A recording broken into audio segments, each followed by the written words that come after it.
안녕하세요. 백두산 금융연구소의 백두산입니다. 8월 31일 화요일 아침 9시 52분입니다. 어젯밤 미국은 또 다시 급등 마감을 했습니다. 이 정도면 뭐 급등이죠.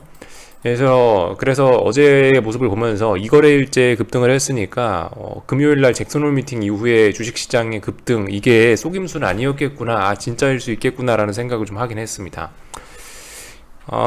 이 뭐 내용은 혼조라고 되어 있는데요. 뭐 혼조라고 한 게 아니고 뭐 실제적으로 뭐 상승 마감한 거죠. 예, 강하게 상승 마감을 한 겁니다. 내용은 조금 이따가 좀 살펴보고, 그 어젯밤에 있었던 일들, 이게 뉴스가 쭉 나온 거죠. 제가 이렇게 보면서 이제 이거를 느꼈는데요. 이 어젯밤에 주요 키워드는 이 두 가지가 있구나라는 생각이 들었습니다. 스태그플레이션 이야기가 좀 나와 있던 거고, 그리고 또 하나는 뭐 델타 변이니 어쩌니 또 그 전염병 이야기죠. 전염병하고 스태그플레이션 이야기가 어젯밤 미국 금융시장을, 어제 금융시장의 그런 분위기를 만들어내는데 일조한 가장 큰 두 가지 요소가 아닌가라는 생각이 듭니다.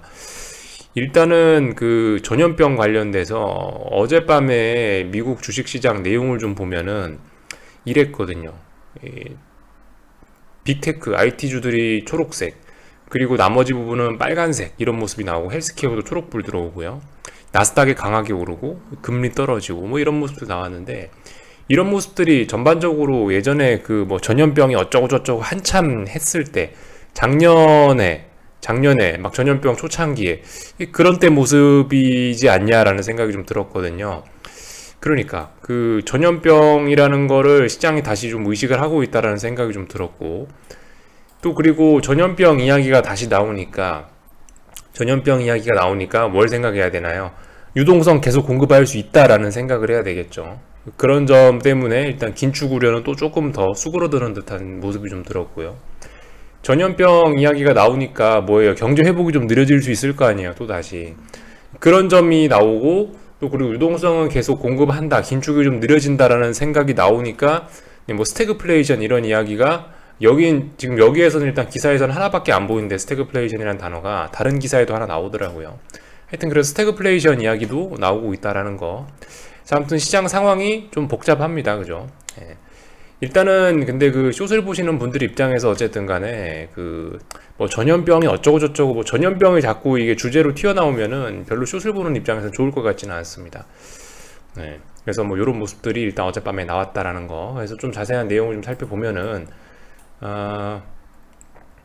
하여튼 이거예요, 이거.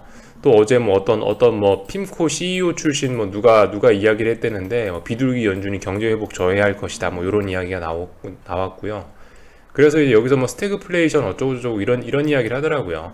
델타 변이는 미국 경제에 스태그플레이션을 초래할 수 있는 재료다, 어쩌고저쩌고, 그죠? 이런 이야기들이 어젯밤에 나왔다. 그래서 기사 요거 좀 보여드렸고요. 또 그리고 아무튼 요거, 제가 계속 이야기하는 거지만은, 지금 상황이 아무튼 뭐 미국만 좋은 거니까, 미국이 좋은 거지 미국이 좋다고 한국이 꼭 좋냐? 의심해 봐야 된다고요. 그죠? 이거 맨날 나오는 이야기예요. 그죠? 미국이 통화 정책을 어떻게 하면은 신흥국들이 원래 터져 나가는 게 정상적인 상황인데, 지금 아무튼 IMF의 경고가 나왔다고 하는 거, 요 정도 뭐 뉴스를 좀 볼 수 있을 거고. 하여튼 그래서 미국 주식시장 내용을 좀 살펴보자면은, 어제 이제 금리가 많이 떨어지고, 결과적으로 그 영향을 계속 받는 것 같아요. 잭슨홀 미팅에서 파월 의장이 뭐 금리 인상에 뭐 인내심을 가지겠다, 뭐 이런 식으로 이야기를 했는데, 그 이야기 때문인지 어쩐지, 그러니까 어젯밤엔 사실 이제 뭐 그러죠. 그래서 금리가 확 떨어지고, 10년물 국채 금리인데, 금리가 떨어지니까 나스닥이 탄력적으로 오르고, 금리가 많이 떨어지니까 상대적으로 뭐 금융주 뭐 이런 게 좀 많은 S&P는 좀 약세를 보이고, 뭐 약세라고 해봤자 좀 덜 오른 정도죠. 그죠? 나스닥이 1% 넘게 오르고 S&P가 0.4% 오르고, 아무튼 뭐 그래서 이런 모습이 나온 것 같습니다.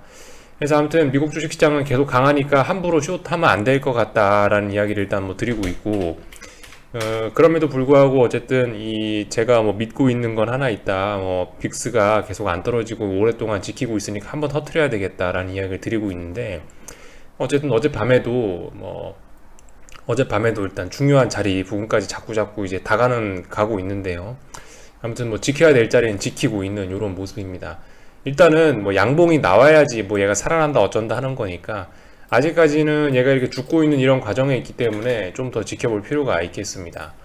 나스닥 변동성 지수도 죽어야 될 자리까지 내려왔는데 일단 죽지 않고 어쨌든 뭐 도치 형태 보이면서 이렇게 버텨주고 있습니다. 어제 나스닥 1% 넘게 올랐는데 이 변동성 지수도 2.9% 상승 마감을 했죠. 이렇게 보면 2.9% 상승 마감을 했습니다. 하여튼 뭐 이런 점들, 그러니까 뭔가 하여튼 그 하방 경직성을 보이고 있긴 하지만은 아직 이거를 가지고 막 뭔가 베팅을 하기에는 우리가 뭔가 양봉을 확인해야겠죠, 그죠? 양봉을 확인해야 뭔가를 할 수 있을 겁니다. 하여튼 뭐 이런 모습들을 좀 확인을 했습니다. 어젯밤에는 달러 같은 경우는 일단은 그 하락하다가 멈춰 있는 상황이고요. 오늘도 멈출지 오늘도 빠질지 잘 봐야 되겠죠. 오늘도 멈춘다면은 여기 어딘가에서 조정이 끝나고 다시 튀어오를 수 있다는 거를 좀 일단 생각을 해봐야 될 것 같습니다. 여기서 멈춘다면 3거래일째 멈춘다면은, 근데 오늘 이제 빠질 위험이 좀 높은 날이죠. 그러니까 오늘 이 쉬었다라고 칩시다. 장대음봉이 튀어나왔고요. 장대음봉 때문에 하루 쉬었다. 그럼 오늘 연속적으로 가주는 게 맞겠죠. 오늘 근데 아래쪽으로 가지 않으면 또 다시 반대쪽으로 갈 가능성도 굉장히 높은 자리입니다. 그래서 아무튼 오늘 그 달러 인덱스의 흐름 지금 말고 이제 또 저녁에 좀 잘 보면 될 것 같고요. 그래서 미국 주식시장 뭐 이런 점들을 어쨌든 좀 봤습니다. 한국 같은 경우는 이제 미국이 급등을 했는데 한국은 어쨌든 뭐 계속 비리비리한 모습을 보이고 있습니다. 제가 뭐 특별히 여기서 드릴 말씀은 없고, 선물 415가 일단 저항이에요. 그죠? 선물 415가 저항이고, 만약에 이제 오늘도 선물이 하락 마감을 하게 된다면은, 뭐 지금은 상승 중인데 얘가 이제 하락 마감을 하게 된다라고 하면은 이제 좀 분위기가 좀 안 좋아질 수 있겠죠. 뭐 이렇게 상승 마감을 한다라고 한다면은 다시 415 쪽으로 더욱더 도전해 보겠다라는 뭐 그런 식으로 좀 보면 될 것 같고, 근데 하여튼 아직까지 뭐 계속 박스권 안 뭐 이런 상황입니다. 특별히 뭐 제가 여기서 더 드릴 만한 뭐 딱히 뭐 드릴 만한 이야기도 없고, 딱히 뭐 하여튼 뭐 그렇습니다. 그런 상황이에요. 코스닥 시장 같은 경우도 아마 굉장히 조마조마하실 텐데, 요즘에 더군다나 눈만 뜨면 미국이 막 급등을 하고 있기 때문에 조마조마하실 수 있는데, 근데 아무튼 그거는 아직까지 그 조마조마한 건 우리의 생각일 뿐이고, 일단 뭐 숫자상으로는 아직 저항을 넘어간 거 아니니까 마지막까지 하여튼 마지막까지 끈덕지게 그 물고 늘어져야 될 자리임은 분명합니다. 일단 뭐 계속 기다려 보자고요. 한국 주식시장에 대해서 어쨌든 뭐 그래서 특별히 일단은 뭐 드릴 말씀은 없는 뭐 이런 모습입니다. 이 옵션 쪽에서 봐도 뭐 그래요. 일단 하여튼 오늘 하락 마감하면은 굉장히 그림들이 좀 안 좋아지겠죠. 콜옵션 그림이 굉장히 안 좋아질 수 있겠고, 오늘 하락 마감한다라고 한다면 풋옵션은 살아나가지고 다시 중요한 저항 자리까지 또 올라올 수도 있겠죠. 이런 점들. 만약에 이제 오늘까지도 이제 오늘 선물이 하락 마감을 해버려 갖고 풋옵션이 살아난다라고 한다면은 이 거래일 동안 또 여기 어딘가에서 또 지지력을 보인 꼴이 되기 때문에 굉장히 또 분위기는 싸해질 수 있습니다. 아무튼 옵션의 관점에서 지금 이제 그 콜이나 풋이나 둘 다 좀 어느 정도 뭐라고 해야 될까요? 둘 다 약간 좀 동등한 입장 정도까지 온 것 같아요. 이렇게 이야기하는 거는 지금 이제 선물도, 지금 주식시장도 이 어느 정도의 이 하락에 대한 어느 정도 이 강한 매도세는 약간 좀 이제 좀 극복이 되었다. 그러니까 뭐 이런 자리들, 뭐 8월 24일, 뭐 25일 이런 때까지만 해도 완전 어쨌든 하방이 좀 유리한 분위기였는데, 지금 이제 최근 한 3, 4거래일 동안 움직임을 보면은 그래도 좀 어느 정도 이제 좀 물론 이제 여전히 숏이 유리한 위치에 와 있지만은, 근데 지금 같은 경우는 그래도 좀 이제 좀 숏과 롱이 좀 어떤 동등한 입장에서 좀 싸우고 있다는 이런 모습, 어디로 갈지 알 수 없는 뭐 이런 모습들을 일단 좀 보여주고 있긴 합니다. 단기적으로 봤을 때 여기 위쪽으로 올라갈 수도 있고 더 내려갈 수도 있고, 어쨌든 단기적인 요 최근 몇 거래일만 봤을 때는 어쨌든 이제 롱과 숏이 굉장히 좀 동등한 입장에서 싸우고 있다는 듯한 모습은 좀 받을 수가 있겠어요. 그런 느낌을 좀 받을 수가 있겠다라는 거. 하여튼 그래요. 그래서 옵션 같은 걸 봐도 그래요. 이제 보시면 풋옵션들 61선, 21선 이평선에 대한 수렴은 완벽하게 뭐 거의 완벽하게 다 되어 가고 있거든요. 여기서 이제 방향성 정하기 나름입니다. 여기서 일단 얘가 이평선들 위쪽으로 얘가 정배열을 만들기로 마음먹었다면은 정말 심각한 하락장이 펼쳐질 수 있는 거고, 근데 어쨌든 아직 몰라요. 아직까지는 굉장히 어쨌든 수렴이 좀 잘 되어 있다. 풋옵션은 아주 장기간에 걸쳐서 중요한 이평선들이 다 수렴이 되어 있는 상태고, 콜옵션들 같은 경우는 지금 보시면 아주 한 일주일 동안 좁은 구간 안에서, 물론 이평선들은 몽땅 다 역배열이긴 합니다만은 여기서 이렇게 최근 한 4, 5거래 일주일가량 모아왔던 게 있기 때문에 여기서 위쪽으로 또 좀 더 보내도 이상하지는 않습니다. 어쨌든 단기적인 측면에서는 좀 숏과 롱이 둘 다 좀 약간 좀 동등해진 그런 입장이 좀 된 것 같긴 해요. 자, 아무튼 지금 보시면 어쨌든 굉장히 좀 어떤 이 크리티컬한 그런 구간에 와 있습니다. 그죠? 선물 이평선들 보셔도 굉장히 많이 다 모여 있죠. 여기 지금 425 부근에서 지금 뭐 21선, 뭐 61선, 뭐 121선 이런 거 다 모여 있죠. 예. 조만간 이거 이제 방향이 결정되겠죠. 위냐 아래냐. 예. 위쪽으로 가면 글쎄요, 어쨌든 좀 제한적일 것 같긴 하고, 아래쪽으로 간다면 정말 포텐셜이, 정말 가능성이 크게 열린 그런 자리라고 보는데요. 아직까지 뭐 방향성이 뭐 그죠? 400을 붕괴시켜야 되는 거니까 아직 어쨌든 그거 전까지는 뭐 특별히 뭐 어떤 이야기를 하지는 않겠습니다. 지켜볼 수밖에 없는 뭐 그런 상황이고, 하여튼 뭐 복잡하게 생각들은 안 하셨으면 좋겠어요. 그러니까 다시 이제 큰 이야기 한번 하고 마칠 건데, 특별히 드릴 이야기가 없어요, 요즘에. 지금 미국 경제가 좋다는 게 이게 우리 입장에서는 이제 호재가 아니라고요. 그죠?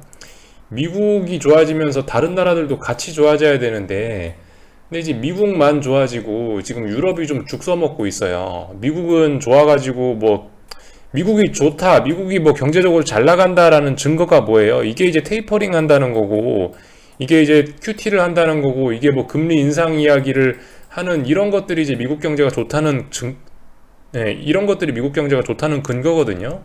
미국 경제가 회복이 빠르니까 이제 이런 이야기들을 할 수 있는 거예요. 근데 이제 뭐 유럽이라든가 다른 이런 나라들은 이게 아니죠. 오히려 뭐 유동성을 더 뭐 푸니 어쩌니 저쩌니 그러고 있잖아요. 더 회복을 해야 되니 어쩌니 저쩌니 하고 있는데, 지금 이거와 이거의 차이 때문에 지금 달러 인덱스가 많이 올라가고 있다는 게 지금 나타나는 현상인 거고요. 미국만 독주하고 있기 때문에 달러 인덱스가 올라가고 있다는 게 지금 신흥국들 입장에서 어쨌든 굉장히 안 좋은 거고, 요게 지금 어쨌든 시장의 핵심입니다. 어떤 이런 좀 불균형. 그러니까 이런 불균형을 인식하기 시작했어요. 그죠?